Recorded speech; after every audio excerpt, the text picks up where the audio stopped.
विधानसभा election पूर्व parliament निर्वाचन पूर्व आम घोषणा करूँ जे चिटफंड जो माने योग्य जमाकारी आम जिते लोक पाइबू एवं जो माने आम पाखे प्रमाणपत्र सामान्य किसी जोगे पारे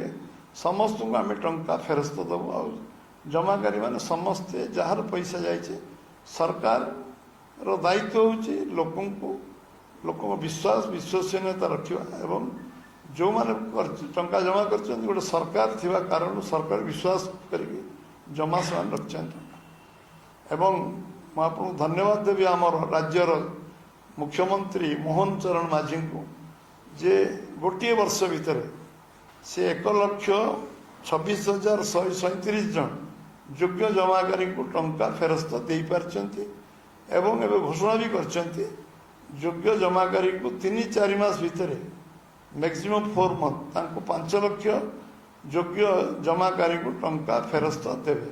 जो माने जमाकारी अछंती समस्त पैसा राज्य सरकार अविलंबे फेरेबे सब फेज बाय फेज मैनर फेरेबे एवं जिते तालिका आम पाखे मिलूथबो से तालिका योग्य तालिका विभिन्न सेक्टर आम सब संग्रह करी जो जोगाड़ होती से 5 लाख पाखापाखि आम पाखे अच्छी जो मान को 3-4 मास भीतर से टंका फेरस्त दिज्व जहाँ विधि व्यवस्था करें सरकार निष्पत्ति नहीं नीतिगत भाव में ये संकल्प पत्र जो गोटी गोटी काम आम करने संकल्प नहीं सब काम को पूरा करने जो निष्ठापर उद्यम राज्य सरकार कर राज्य सरकार पूरा मंत्रिमंडल टीम को धन्यवाद दूचे।